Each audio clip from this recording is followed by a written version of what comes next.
ఒకసారి ఒక కుక్కకు గాడిదకు పోటీ ఏర్పడింది.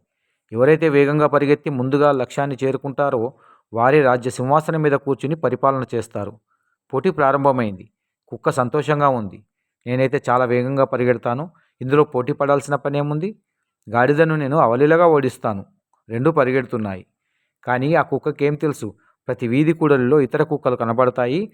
అవి దీన్ని ముందుకు వెళ్ళనివ్వవు అని. అదే జరిగింది. అది ఎలా ఎలా ముందుకు వెళుతుందో ప్రతి వీధిలో ఇతర కుక్కలతో ఎదుర్కోవాల్సి వచ్చింది. వాటి బారి నుండి తప్పించుకోవడానికి ప్రాణాలకు ఎదురొడ్డి పోరాడాల్సి వచ్చింది. ఎలాగోలా ఆ కుక్క చివరకు గమ్యాన్ని చేరుకుంది.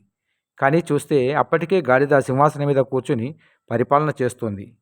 ఈ కథ సారాంశం ఏంటంటే, ఎప్పుడెప్పుడు మనం జీవితంలో ముందుకు సాగాలనుకుంటామో మన వర్గం వాళ్ళే పట్టి కిందికి లాగుతారు. మనకు దగ్గరి వాళ్ళే మనల్ని ఎదగకుండా అడ్డుపడతారు. చేదు నిజం ఏంటంటే, ఎప్పుడెప్పుడు మనం జీవితంలో పైకి వద్దామనుకుంటామో అప్పుడు మన వాళ్ళే మనల్ని కిందికి పడేస్తారు.